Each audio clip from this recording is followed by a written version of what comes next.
Hello and welcome to Springboard, your virtual university. My name is Albert Ocran, welcoming you on behalf of the virtual academic board chaired by Comfort.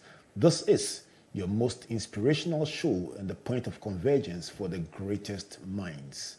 Springboard is brought to you by the Springboard Ratio Foundation in partnership with the Multimedia Group and proudly sponsored by MTN Pulse, the Enterprise Group UMB Bank, with support from the graphic business. For a couple of weeks now, we've been looking at or inside the engine room, trying to glean from frontliners in various fields the what, the why, the where, the laughter, the tears, the tough decisions that undergird their work. And in doing so, hopefully inspire the next generation of achievers. We've heard from Diana Hamilton, Israel Laye, and Ajiti Anand. And if you missed any of those, check them out on my YouTube page, Albert Ocran. Today, I move on to a guest I have waited for years, somebody I really hold very dear here at Springboard, a media personality and comms consultant, the woman they call the boss lady. Voted as one of the 100 most influential women on the continent and one of 100 most influential Ghanaians. Describe her as the confident, articulate, vivacious, and elegant Anita Erskine. What's in them? Albert, God is good. Good to see you. Pleasure is all mine. You know, here at Springboard, we celebrate people and celebrate achievement, celebrate the diverse gifts, talents, and abilities that God has blessed this nation with. So our secret hashtag is My Beautiful Ghana. We think Ghana is full of beautiful people. What do you think? I think you couldn't have said it any better. This is a country of beauty, of color, from our culture to our traditions, but most importantly, you're right. Our people are beautiful people. It's a nice way to look at things. Absolutely. Look at the glass half full. And it gets better every day. And it gets better every day. So today I want to get into the engine room, find out if I may say so, the real Anita Erskine, the battles, the tough calls you've had to make, and help somebody growing up and aspiring to be like you or even better than you to appreciate that the fights they are facing do not mean that they failed, and that is what everyone goes through on their way to the top. And what you see is not just the glitz and glamour that the television shows. But let's rewind to your childhood. Did anything prepare you for this? Did you think you would do this? I knew I would use my voice for something.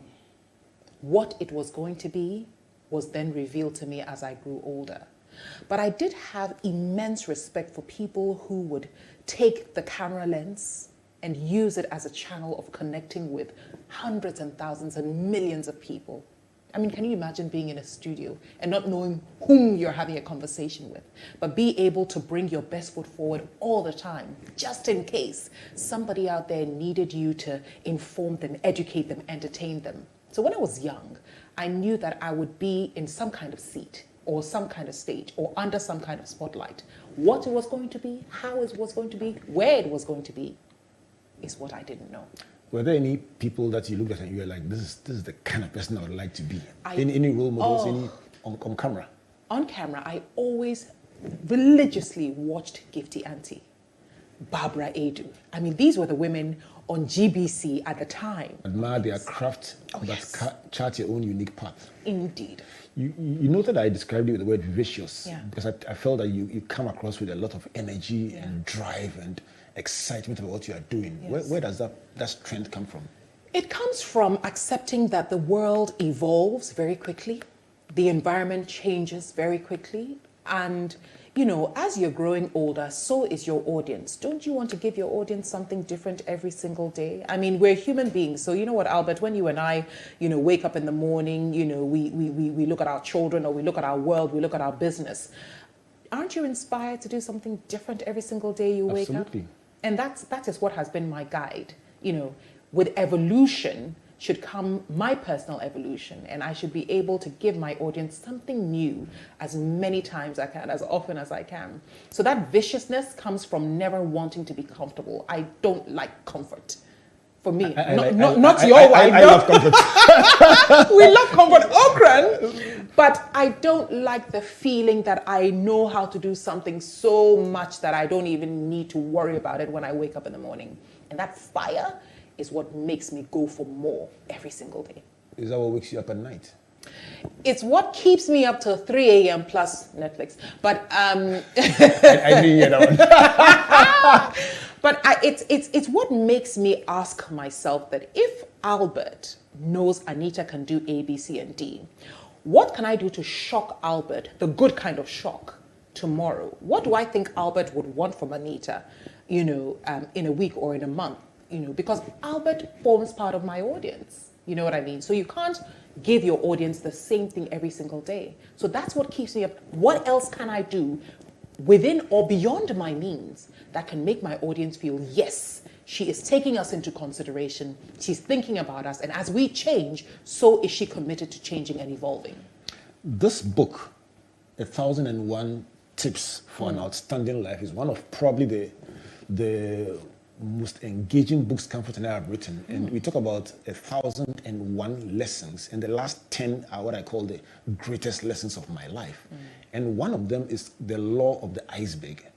That says that when people see you and they think you are strong, they should find out to their surprise that 90% of your strength is below the water.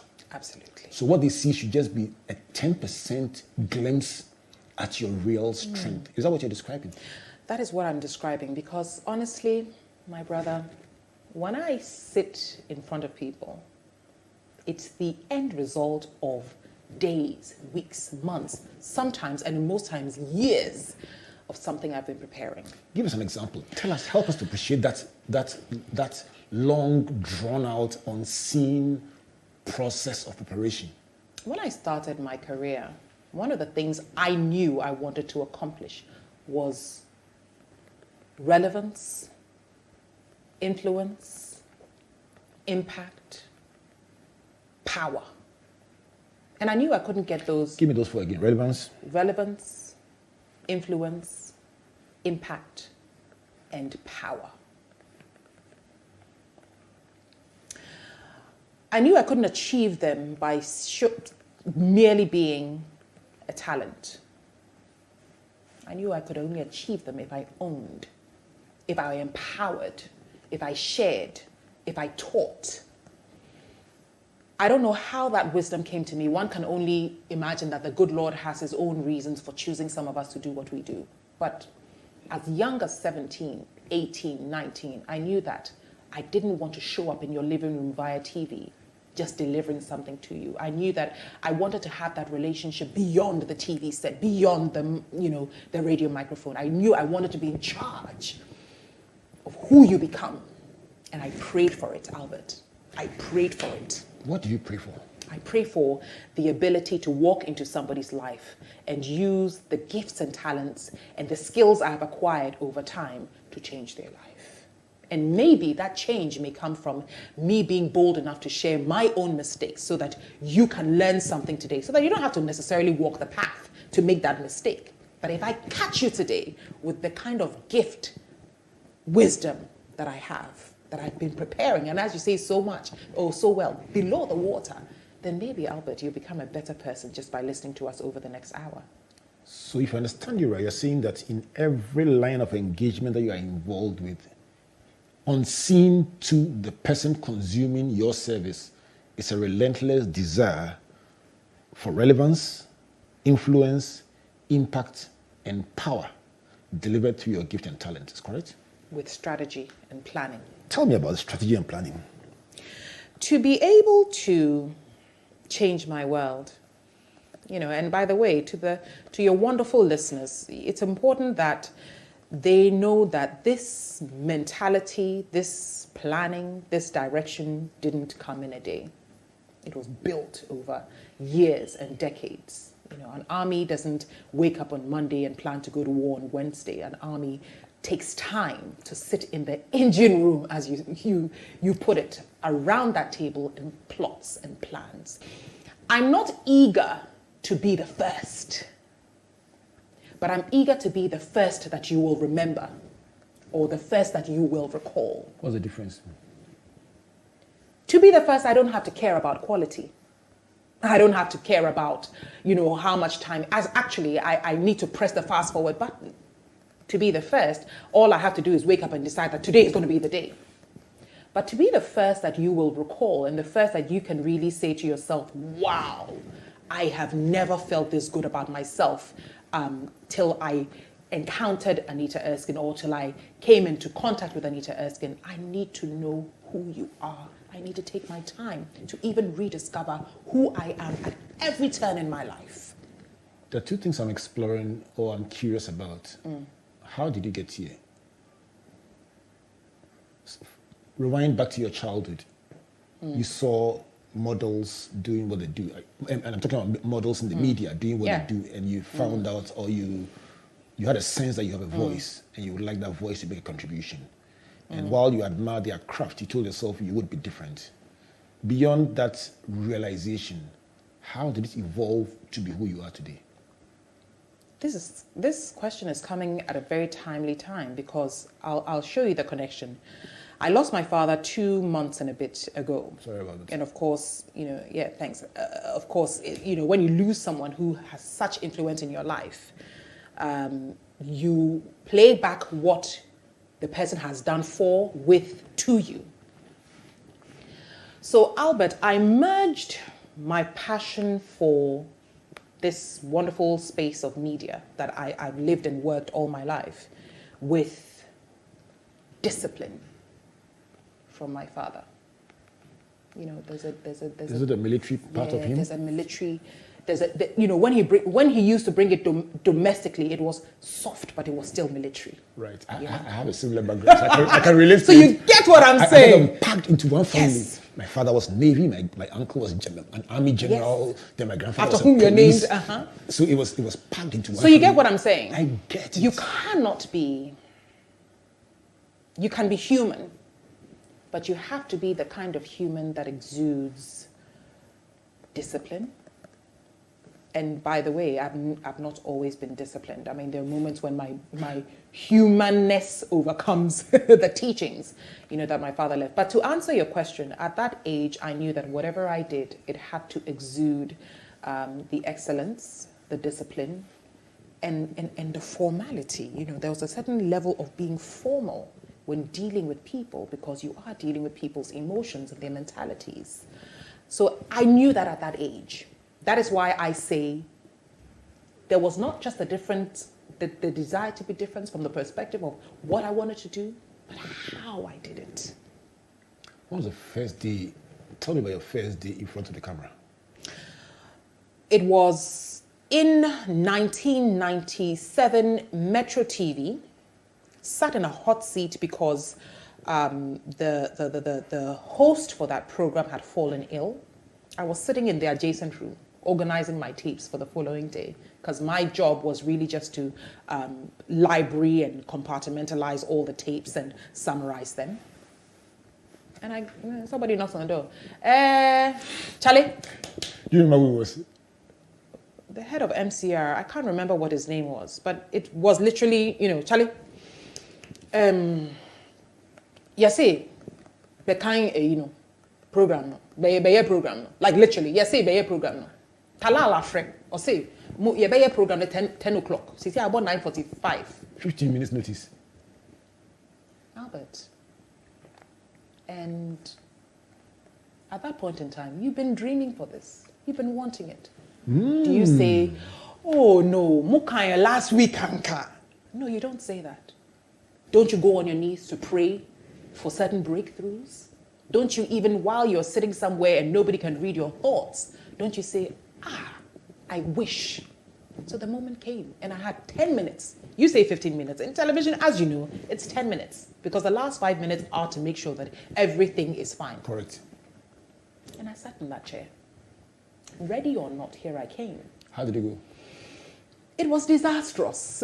Wonderful. It was disastrous because, you see, what you think you can do by watching somebody else. It's really not. That's when you realize that no, in fact, there is something to be said about respecting the people that you watch every day and thinking that, oh, their delivery is all that it is, or thinking that it's all it takes is to read a piece of paper. No, there is a certain, and in television, it's an eye to camera lens coordination. It's, you've got an earpiece in your ear, so it's, your brain is split in four in front of millions of people. And you must not come off across as you were not prepared. But clearly I was young and I assumed that should be easy. But one of the things I learned is, well, dear, it wasn't perfect. You sat in that hot seat because you needed to, but pick it up and get ready for the next one. Like, you don't even have time to say, oh, and I wish. No, you don't have time. So next time, or actually the moment you leave the studio, start preparing for that unforeseen next opportunity, because it will come. Mark Twain says you need 3 weeks to prepare for a good impromptu speech. There you go. Was there a next time? Oh, many next times. Every time I'm telling my story, I say, don't get it twisted. I didn't get here on my own. Of course, God's grace and favor, accounts for a good 80%. The 20% is the kindness, generosity of people I was surrounded with. And when I say kindness and generosity, it's, you are young, but yes, we'll give you a shot. Tell me about some of the enablers, people who just give you a chance. I'll never forget, Auntie Abena, who had come from GBC to head the programs department at Metro. And she was hard, but it was tough love. And it was, stop. You never give excuses. When you're given a job and you don't know how to do it, you ask. And you ask your predecessors, or you ask the people around you, how do I do this? You don't assume that, I go to school into way when yet, Debbie. So you ask. And there's a certain degree of humility that comes with asking. Because it's not just, oh, I don't know how to do A, B, and C. Can you teach me? It is, I don't know how to do A, B, and C. Can you teach me? And then watch me do it so that you can correct me as I go along. Talal Fatah was also really instrumental because he literally threw all the biggest, hottest, deepest opportunities my way, and to many more of my colleagues. It wasn't a question of can you do it. It was a question of we need someone to do it, so get in that seat. And I appreciated that. As young as I was, I knew that these are opportunities that are going to literally shape me in a way that even I, at the time, had no clue. And they did. So you remember Auntie Abena for helping you to understand the importance of questions, asking questions. Bisa. And Talal for throwing you into the deep end. I'm sure at the time you did it, you didn't enjoy it. Now looking back, you realize how much it built you up. But at the time you did it, did you find it? Albert, I'm going to be very honest. I loved every bit of it. I loved the discomfort. I loved the uncertainties. I loved the complexities. Those moments also taught me the importance of understanding, appreciating, and respecting the people at the grassroots, because they are the ones who get all the work done. The senior-most people will give instructions. At the executive level, theirs was to say, somebody will be in that seat. For the people, and I call them grassroots because, they're the people that sometimes you overlook. But I'll never forget how I was taught how to manage my eye to camera lens. It was a cameraman. Nanaya, I always, I would say, hey, Nanaya, what do you? Because you walk past somebody and call them a common cameraman. I walk past them every day and call them my future builders, because they would say, Debbie, Tina say. And when I would see the camera pan to the right, or I'd see another camera, they would say, no, this camera is going to pan to the right, but we're taking a different angle. So while this camera is panning to the right, you look at the other camera. And when I would watch back, it would be magical. And these were the people, Albert.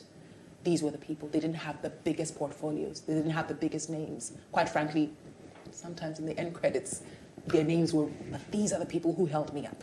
And they're the people who would call me back into, and I use the engine room and say, look. You see here? Wait, next time, when you see this, go here.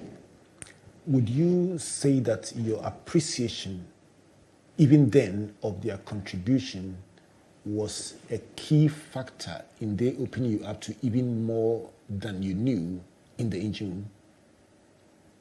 Absolutely.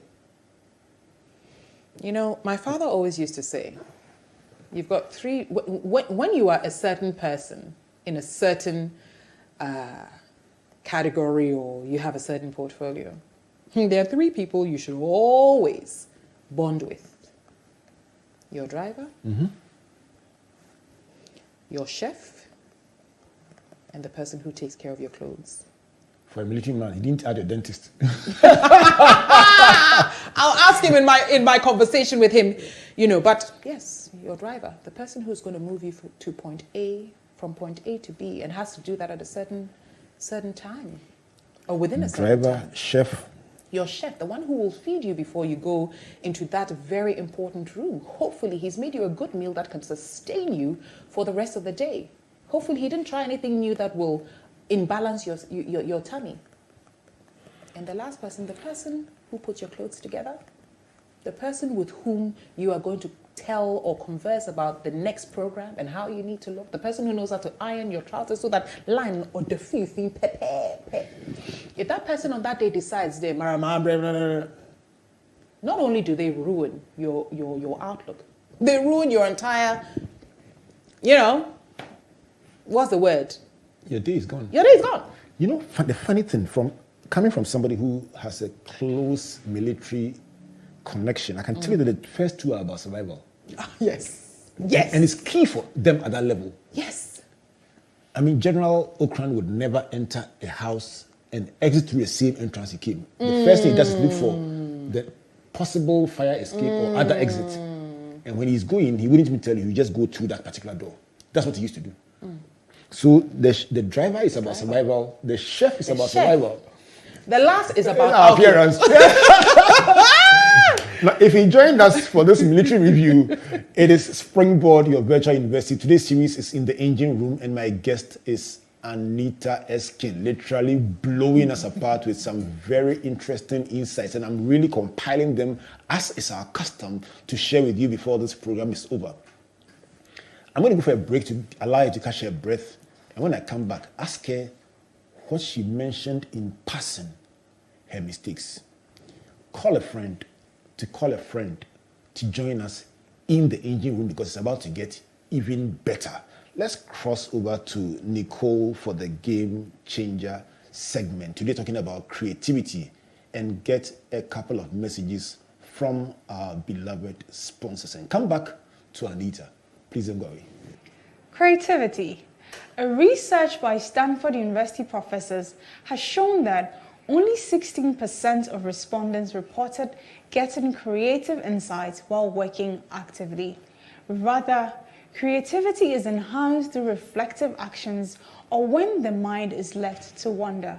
Creativity spurs innovation and growth. A business news article which defines creativity as the ability to look at problems from different angles, to connect and combine concepts, and the ability to challenge traditional assumptions. Here are 5 things that can enhance your creativity. 1. Practice pattern recognition. 2. Play shares or drafts. 3. Play a musical instrument. 4. Exercise. 5. Get rest. So our question for today is, what one habit will you pick today to enhance your creativity? Don't be left out. Download the Pulse app from the App Store or Play Store to mash up all day, every day. You can also enjoy more mashup. Just buy the new Mega Bundle and get 3 gigabytes data, extra 400 megabytes for your social apps, and free MTN to MTN calls every Monday. So go ahead, feel the pulse on MTN Pulse. Just be. We're good together. Everywhere you go.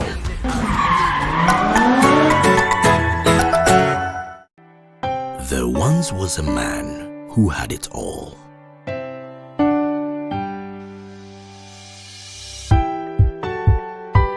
He had skill, he had charisma.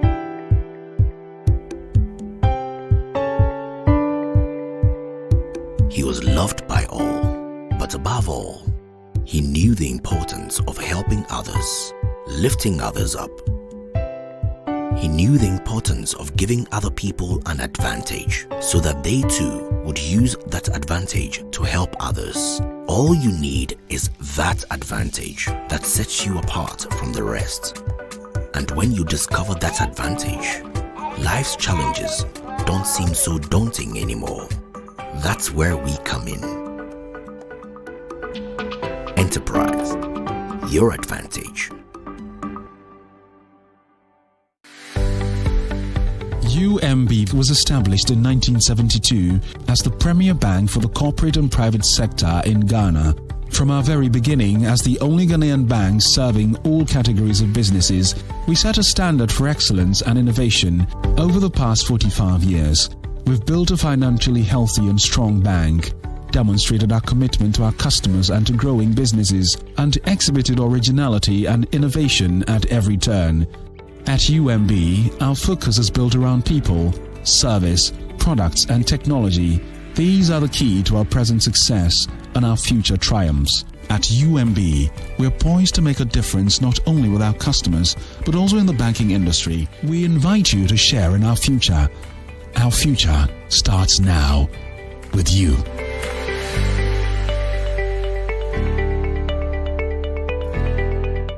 Welcome back to Springboard, your virtual university, and to my discussion in the engine room with Anita Erskine, media personality and communications consultant. Before we went to the break, Nicole was talking about creativity, and I'm going to start with finding out what sparks your creative juices. But before that, for anyone who likes notes, just a couple of hints about how we'll feature in the top lessons from Anita when we wrap up this segment. She talked about watching the stars on television like Gifty Auntie, Beatrice Edu, and admiring their confidence, preparation, and delivery. She talked about loving laughter and music and desiring to be different in her expression beyond telling us what's happening in the news. She talked about years of preparation, leveraging her talents and her skills coupled with strategy. She mentioned learning disciplined and formal ways of doing things from her late dad. And talking about her dad, also learning to value the not so frontliners or frontline contributors who really teach you the secrets of the engine room. And from her dad, people like his driver, his chef, and the one who prepared his clothes. She mentioned top of mind awareness. She says, I'm not eager to be the first. I am determined to be the first that you will remember. And the final one, she says, the human enablers, the kindness of people like Auntie Abna at Metro, who taught her how to ask questions, Talal Fatal, who threw her into the deep end, and Nana Yao, the cameraman, who taught her camera and eye coordination. And I celebrate all these people, as well as those she may not have gotten the chance to mention, who have soared into her life to make her who she is today. Anita. Yes. Let's push on from where we got to. Okay. Let's talk about creativity. What inspires your creative juices? I am inspired by things that don't seem straightforward because they force me to delve more. They force and they deepen my curiosity. You know, these days I've been looking at the problems on the continent. You know, what are the problems on the continent? Because when you accept what the problems are, you find creative ways of developing homegrown solutions to those problems. So that's, I mean, it's a deeper process for me now that I'm older, now that I know who I am and I know what I want, so I can, you know, explain it even clearer. Perhaps at the time when I started my career, what inspired my creativity was maybe looking at my environment and finding a way to make my environment feel and be a lot better for myself and the people around me. And that's what brings out the best of you. Oh, yes. Oh, yes. And making sure that that delivery is not black and white, but that delivery is a beautiful mesh of textures and colors So that when I have a conversation with you, it's not always technical. It's not always cold as steel. It's not always hard as ice. But, it has a human softness to it. So that when it sinks into your mind, you can smile as you're smiling now. Or when we have a conversation, I can bring some flair to it so that you have a deeper appreciation of whatever the situation may be. So because creativity isn't just about making people laugh or making people feel good. I don't always laugh every day. I don't feel good every day. I don't look good every day. If I push you to describe yourself in one word, what would it be? Only Albert Ocran will do this to me. Charming. Even if you say so yourself. I say so myself. God forgive me. Why not? I hope the next person is charming. But what's wrong? Can't you just see how you see yourself? Absolutely. Charming. It has to be charming. Tell me about that part. That thought. When I'm having a bad day, my assumption isn't that the world should know I'm having a bad day. My decision is that I'm having a bad day, but I've signed a spiritual pact with my maker and my audience to give them the best of me on that particular day. You mentioned your maker. Tell me about faith, your personal faith. When I was growing up, my mother used to say to me, Jerusalem, You were born in Jerusalem? I was born in Jerusalem. Wow. And so I grew up thinking, then let me be good, because Jerusalem,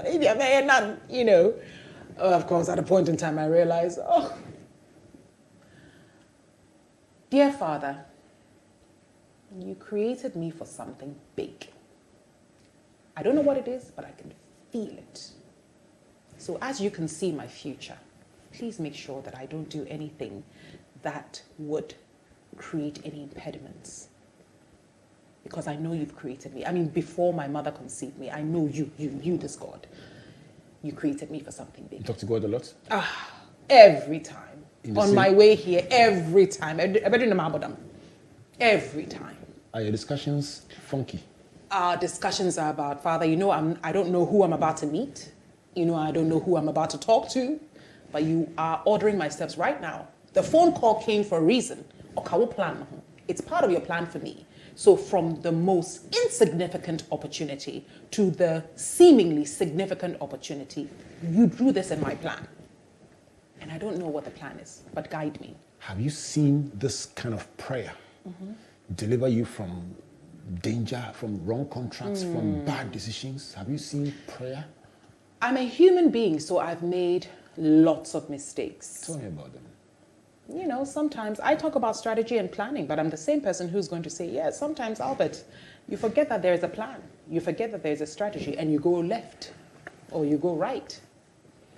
But when you find yourself, or when I found myself in a situation that I know that, Anita, you could have avoided this, the first thing I do is to admit that it's my fault. It is my fault. Why I'm here, this result, this contract that has gone sour, and honestly, Albert, I can tell you on authority, when I'm stepping into a particular situation, some may call it intuition, some may call it, instinct. I call it the voice of God. That's sometimes said, I see a sign here, this place you're going, are you sure? But the human side also can be quite overwhelming. You want something bad enough that you sign on the dotted line without perhaps even reading the blue or the black print. But what I do in those instances is I accept that if I can accept that I got myself here, then I can prepare for the next time. And next time that will not happen. But if I blame the next person, the chances are I may fall into the same trap because people come in different shapes and sizes and colors. People's planning for you may not necessarily come as how the last person's plan for you did. But if I can accept that I need to pay more attention to this, I need to listen more, or I should have taken my time here. If I can accept that it's my purview, then surely I'm a better person the next time around. You talk about making mistakes and you make it sound almost like a certainty. Give us one example of what would you call one of the biggest mistakes of your life. Oh, wow. The biggest mistake of my life, I would say not pursuing my education in line of media. Because I didn't study journalism, I didn't study. And you know, I look at some of my colleagues and I see the finesse with which, you know, they write or they read or they think or they research or how. And sometimes, Albert, school is not just about the grades. School is about those instructors, that instruction that is so purposeful to who you want to be, to what you want to be. Of course, I mean, one may argue that it's not only school that can make you successful, but in my humble opinion, a certain blend of education prepares you. You correcting that? I have corrected it. I'm doing my master's as we speak. And it's in communications. And my master's is in you know, communications management. What do we do in the middle of a crisis? How do we talk? How do we you know, react? I'm studying AI, artificial intelligence. I'm studying oh wow! So it's crisis management. It's AI. Is data management. It's finance. Albert, man, do you know how imperative finance is to the creative arts? I didn't know until now. So that's how I'm correcting it. It's interesting when you look at somebody that you think has it all going for them, and you think they are strong in their field, and they say this is 25%. I mean, excuse me, for the sake of those who are struggling at the beginnings of this journey. And they're the reason we do what we do. Yes. I mean, not to taunt them or make them feel inadequate, but to empower them and say, listen, this person that you may look at and say, that's my role model, has made mistakes before, but is correcting their mistakes, has felt unsure before, but they lifted up their head. So that somebody will listen and say, I'm not bad, I can do it. I've loved the part about your personal faith and about the avant-garde way of talking to God. That's probably one of my favorites. Let's go to tragedy and setbacks. Right. Have you experienced tragedy? Have you experienced loss, rejection, setbacks? That day you wake up and say, what's next? Yeah. Have you experienced it? I wouldn't call it tragedy, but setbacks seems more like something that I've seen many times and I continue to see. You know, it's not every room in which you walk that the room wants to welcome you. Some rooms are cold, but they have no option but to keep the doors open because they know you bring warmth. But that doesn't mean that everybody is in your corner. No, it doesn't. I've gone for job interviews in which my seemingly warm personality, you know, was seen a little bit more like, you know, you're too accessible. We just want somebody who knows that they're at an executive position. You know what I mean? I've been turned down from jobs more than you could assume, you see. We also live in a part of the world where certain things you do are new, never before seen. But who told you that the people to whom you're bringing this are ready for that? So that kind of rejection has also hit me, you know. And sometimes, you know, I laugh about it with my you know, small network of people, particularly women. And I say sometimes, you know, it feels like we came at a time when the world wasn't ready for us, you know. And these are maybe something that would have happened maybe 10 years back, and you felt you were doing the right thing to the right audience, but at the wrong time. Is it possible that some of those foundations have helped create that accessible, that diverse world that we have today? I wouldn't change any of them for anything. I'm telling you. I wouldn't. Listen, you can never convince me to rewind time if we could. And change, never. Let it be exactly how it was. Because in the eye of rejection for me was, that small human element of feeling let down, but immediately overcome by the reminder that you are here for a reason. You are doing this strategically. And who told you that because you planned or because you're being strategic, it's going to be easy? As a matter of fact, because you planned and because you have prepared yourself, it's going to be even more difficult. because you can't plan and prepare 100%. So if you're talking about rejection, it's been quite, till today. I mean, sometimes I go somewhere and I'll meet someone I've never met and I say, oh, my name is Anita Erskine. And the person will say, I know.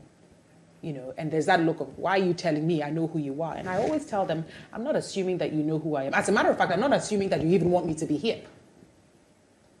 So let's just take the humble route and allow me to introduce myself. And the thing about humility for me in the eye of rejection is, sometimes people build a wall assuming you are how they think you are. Yeah? Or assuming that you will come in raging like a bull. So they've already built a wall to stop you from what they think they've heard about you or what they think you are like. So there is, there's a pushback. But hopefully your personality and conversations and your approach to situations allows them to bring the walls down. And there are people who said, oh, wow, you're such a nice person. We see you on TV and you are a big and tall woman, so we think you are going to be like this. And it's the exact opposite of what they assume I am like. I get a sense that you've been misunderstood very often because of assumption. No, I have not. I have been perfectly understood. Help me to understand that. You see, to say I have been misunderstood is totally unfair to the doors that have opened for me. Right. Do you get it? Right. Because at the same time, people have also welcomed me. People have also supported me. The plantain seller I just stopped by before I got here. Hey, Mami Erskine, she understands me. She understands what I do. So the plantain, I bought 2 plantains. She gave me 1 extra because she loves what I do on television. Her Sundays are filled with laughter because of me. So to say I've been understood is to bunch those people up with the ones. So honestly, Albert, life is about balance.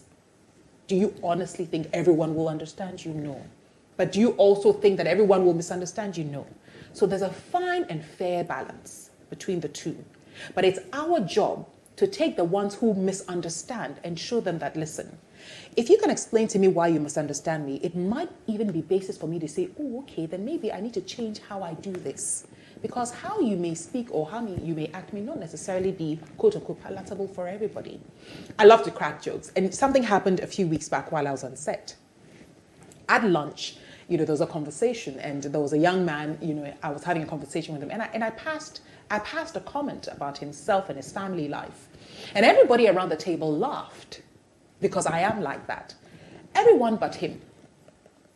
Because at that particular point in time, it wasn't funny to talk about his family life the way I did, and he didn't misunderstand who I am. He just didn't like that situation.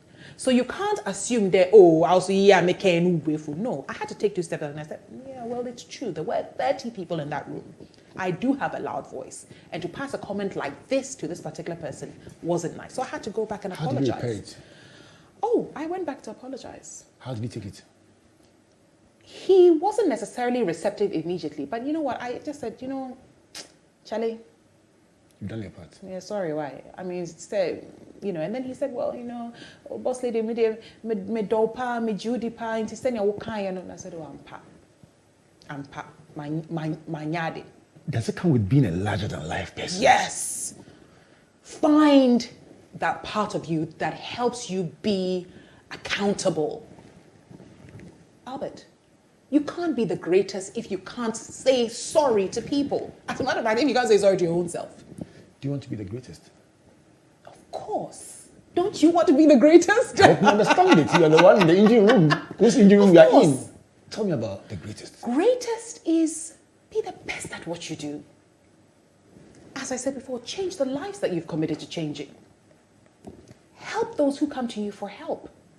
When someone is saying thank you, let it be a genuine thank you because you've used some resource you have to turn their lives around.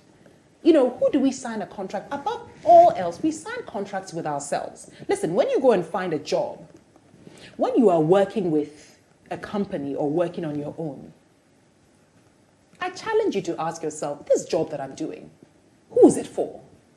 Is it to put, bread on my table, food on my table? Yes. But then what else? Because at the end of the day, surely, when you are a technician and the lights have gone off and you are in that technical room trying to put the wires together, the last thing you are thinking about really is the fact that these wires I'm putting together will feed me and my family. The first thing you're thinking about is that these wires will bring light back into the room where Albert and Anita are sitting and where the interview needs to continue. Do you see what I'm talking about? Yes. So for me, it's you've always got to ask yourself that what I'm doing, who does it help today? What, actually, not even about the help. What does it do today that makes that one day somebody can say, Charlie, when your lights go off, when there's a problem, a technical problem, call Osumesi. And being the greatest, Albert, is not about name and power only. It's about being a reference point. You talk about the next generation. I say that next generation has to have a reference point. And so the greatness I'm talking about is not for Anita's, hey, and so I'm the best. Who the hell cares? But let the next generation say, we became great because this particular person showed us how to be better versions of ourselves. That's my definition for being the greatest. Let me pinch a couple of one-word answers from you. What annoys you the most? Lateness. Lateness. Right. I hope I wasn't late. What, you were on time. What inspires you the most? Honesty. What excites you the most? Tangible or intangible? It's yours. My children. Oh, lovely. What do you fear the most? Failure. Oh, I'm kind of surprised. Who's your favorite personality? I can't answer that. It's entirely your call. My favorite personality. You know what? Let me just use recent occurrences. My mother. Okay. Yeah. Let me use, yeah. If you didn't become what you do, and I gave you 4 options, politician, teacher, pastor, lawyer, which is closest? The politician, teacher, and lawyer. I'll never be a pastor. But I'm sorry, I need to choose one, right? Politician. Politician. Politician. Are you likely to go into active politics? No. Partisan politics? No. I like the ability to change my world through a neutral portfolio. And that makes you a politician. I don't want to belong to anybody. I don't want to influence anybody's acceptance of who I am. What do you do for exercise? I walk. Walk. My biggest difficulty has been selecting 10 lessons when you give us 25. So I'm going to join a couple of lessons and leave our viewers and listeners with 10 of my top lessons from Anita Erskine. And I'm sure you've enjoyed it. And the big conversation is always about which one is your favorite and why. Listen, let's continue this discussion on social media. Don't just love the lessons and say this one, but let's engage them. What about it struck you? Did she say it for you like you'd have said it for yourself? Let's talk about Anita's top 10 lessons as captured by myself, even if they're not your top 10. So here we go with my big lessons from Anita Erskine in the 3rd episode of The Engine Room. Number 1, finding myself. She says you watch stars like Gifty Auntie and Beatrice Edu and admire them for their confidence, preparation, and delivery. But she grew up seeking relevance, influence, impact, and power, and therefore determined to be different in her expression. Number 2, she says disciplined. She learned discipline and formal ways of doing things from her late dad, who passed on a couple of months ago.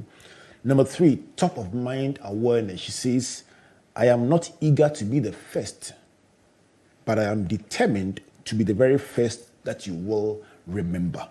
Number 4, preparedness. She says, I didn't get here overnight. It involved years of preparation, leveraging my gifts and talents coupled with strategy. And an example is that the first day on set was in 1997 at Metro TV, and she had to step in for someone who didn't show up with probably about 10 minutes notice, and guess what? The first appearance was, in her words, disastrous.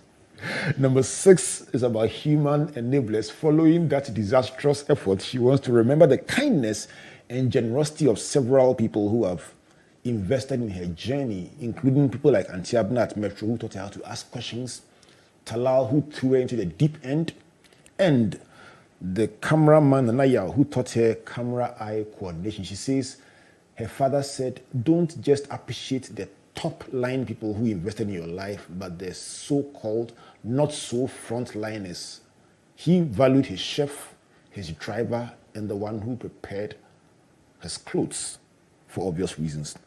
Number 6, problem solving. She's inspired by the things that don't seem straightforward because they inspire her curiosity and desire to explore solutions. Example, national problems. Number 7 is personal faith. She says she talks to God constantly, every day and every time. Not in your regular way, in her own avant-garde way, but she talks to him.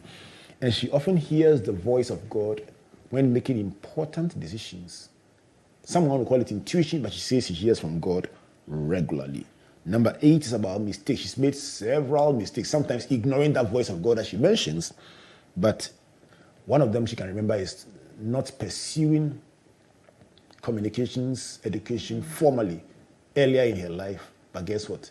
She admits when she realizes she made a mistake, and she takes steps to correct them, including doing an MBA in communications. Now, it's a master's in communication. It's a master's in communication. To correct management, yes, to correct what she sees as a mistake. Number 9 is about rejection.